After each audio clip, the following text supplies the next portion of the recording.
Hey, this is Jane, and I am bringing you what's happening on the streets here on location at Area 15, which is on 15th Street in Charlotte, North Carolina.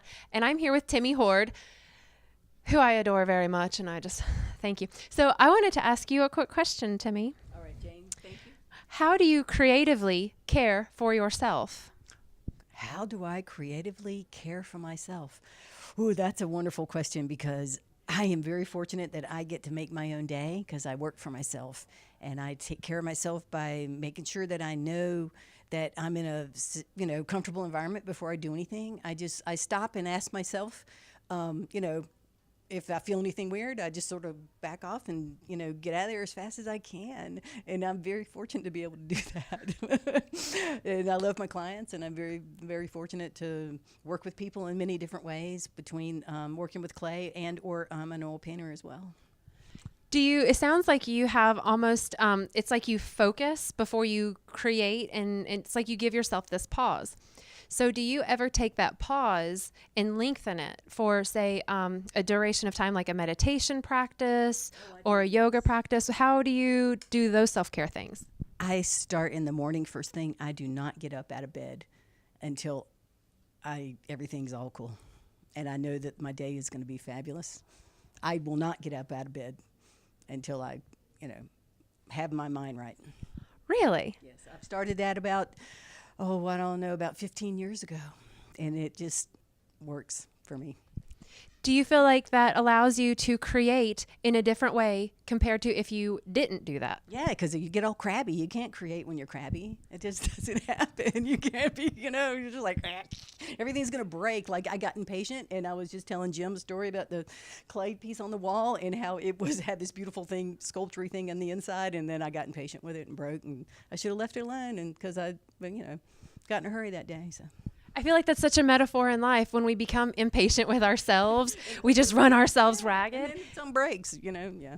Yeah, we break our bodies. We break what feels like we break our spirits. We break a finger. We break the creation. But I don't know the bone thing. I don't know. You can break things when you feel that for no reason. I don't know. That's random. I don't understand that part. I love you, Jane. I love you. So I have one more question. Oh no. Okay. I know, right? Haha. How do you express your creativity to benefit others?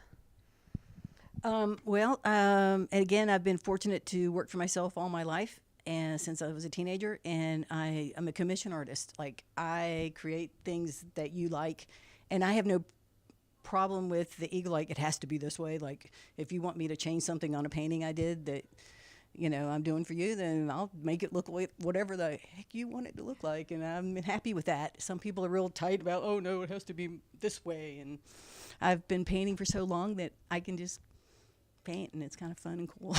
I've been very fortunate. I feel blessed.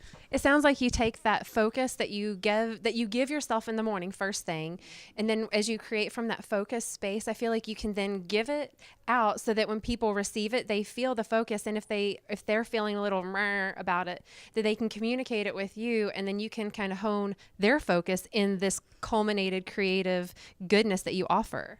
Well, yeah, and I was able to do that even before I consciously didn't get up out of bed before I felt good because early on in my career I had a bunch of people behind me, and I was trying to get their mother's mouth just right, and they're all like murmuring, oh, this isn't right, what is it, what's wrong, and I'm sitting there waiting, and then they decided, oh, it's her mouth, and so I took one little dark paint and went boom and put it in the corner of their mouth, and they just went, that's it, and they all screamed and loved it. And from that day on, it was just like, okay, I'm doing what I'm supposed to do. I can please people with the work I do. Well, I appreciate it greatly for you to share who you are coming from that calm centered space. It's a benefit. Thank you. So thank you for being an exemplification of the Human Amplified Project, the Human Amplification Project of growing. So I want to thank you. I love that terminology. That's awesome. Thank you. So yes, I hope you all have a wonderful day enjoying what's happening now. It's great. Thank you.